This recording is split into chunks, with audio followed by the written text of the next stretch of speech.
Olá, bem-vindos ao canal Portal Físio. Meu nome é Felipe Cerenza e na aula de hoje falaremos sobre cinética e sua aplicabilidade na análise da marcha humana. A cinética é o ramo da física que trata da ação das forças nas mudanças de direção de movimento dos corpos. Então a gente tem que diferenciar bem o que é cinética de cinemática.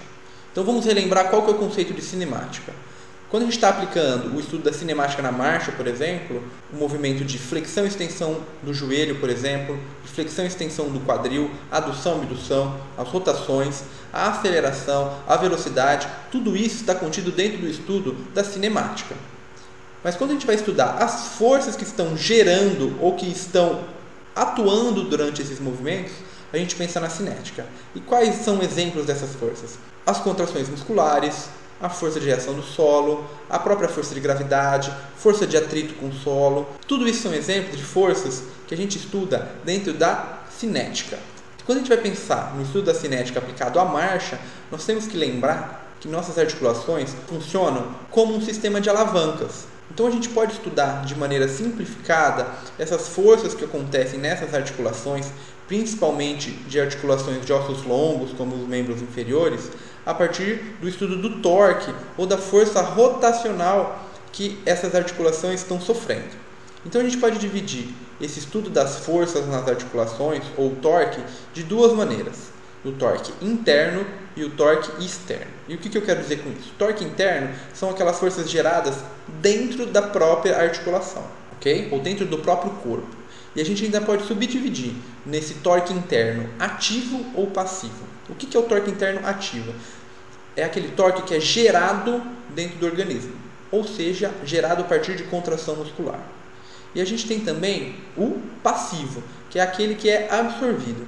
Então, quem que absorve carga, ou quem que absorve torque numa articulação? Cartilagem, ligamentos, cápsula articular, a própria anatomia óssea. Tudo isso são exemplos de estruturas que estão sofrendo com essas forças internas. E a gente tem também o torque externo, que são aquelas forças que são geradas fora do corpo. E os principais exemplos que a gente tem é a força de reação do solo e a força de gravidade. Para a gente relembrar um pouquinho melhor como que a gente calcula e como que a gente interpreta o conceito de torque, eu trouxe essa figura esquemática para vocês entenderem. A gente pode observar aqui à esquerda uma criança no lado esquerdo de uma gangorra com 50 quilos, e essa criança está sentada a uma distância de 3 metros do eixo do brinquedo. Do lado direito nós temos um adulto com 150 quilos posicionado a 1 metro do eixo. Qual dos dois está gerando mais torque ou força rotacional no brinquedo ou na gangorra? Essa gangorra ela vai estar equilibrada, ela vai pender para o lado da criança ou ela vai pender para o lado do adulto? Para a gente descobrir isso, basta aplicar a fórmula de torque. Então, qual que é a fórmula do torque?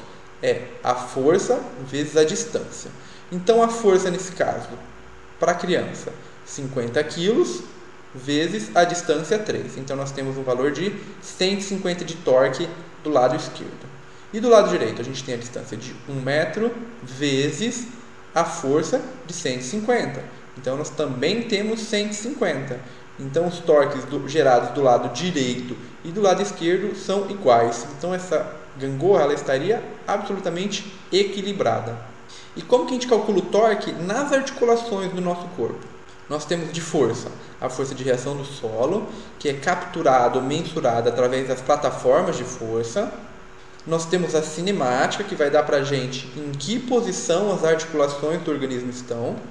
E a partir de cálculos matemáticos, no que a gente chama de dinâmica inversa, a gente consegue, a partir da força, sabendo a distância que ela está do eixo da articulação, a gente consegue calcular o torque que está ocorrendo ou que cada uma dessas articulações está sendo submetida. Eu vou exemplificar isso melhor para vocês, vai ficar tudo mais claro. Então, para a gente iniciar, vamos falar da cinética na articulação do quadril, no plano sagital, ou seja, olhando de lado.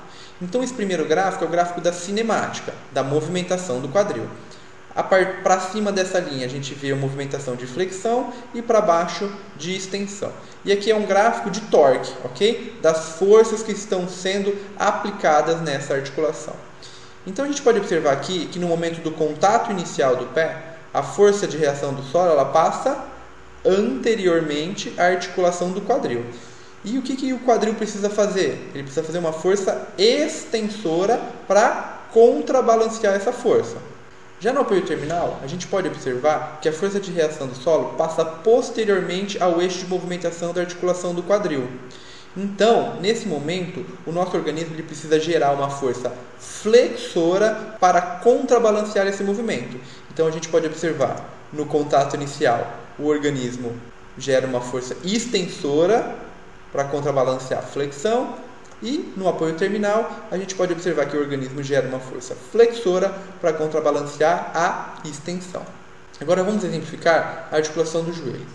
Na fase de resposta à carga, é o momento em que ocorre a primeira onda de flexão do joelho. E a gente observa que a força de reação do solo passa posteriormente ao eixo da articulação.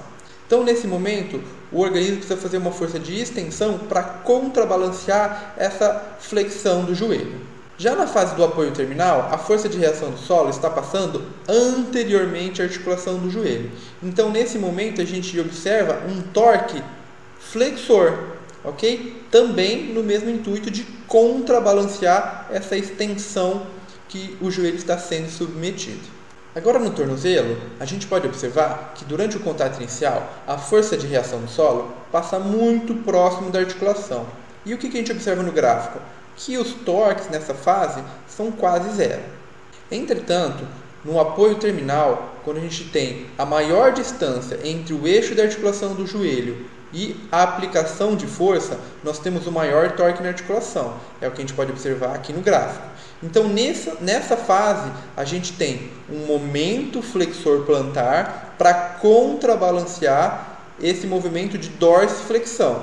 Ok? Então, o organismo está fazendo uma força flexora plantar para contrabalancear a posição de dorsiflexão.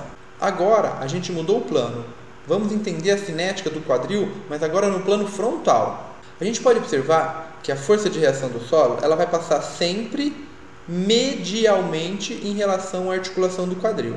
Então, o que a gente consegue observar? Que o momento ele vai ficar o tempo todo um momento abdutor para manter a pelve alinhada, ok? Se a gente não fizesse essa força para manter a pelve alinhada, essa força abdutora para manter a pelve alinhada, nós teríamos a queda da pelve contralateral, que é o que a gente chama de sinal de Trendelenburg.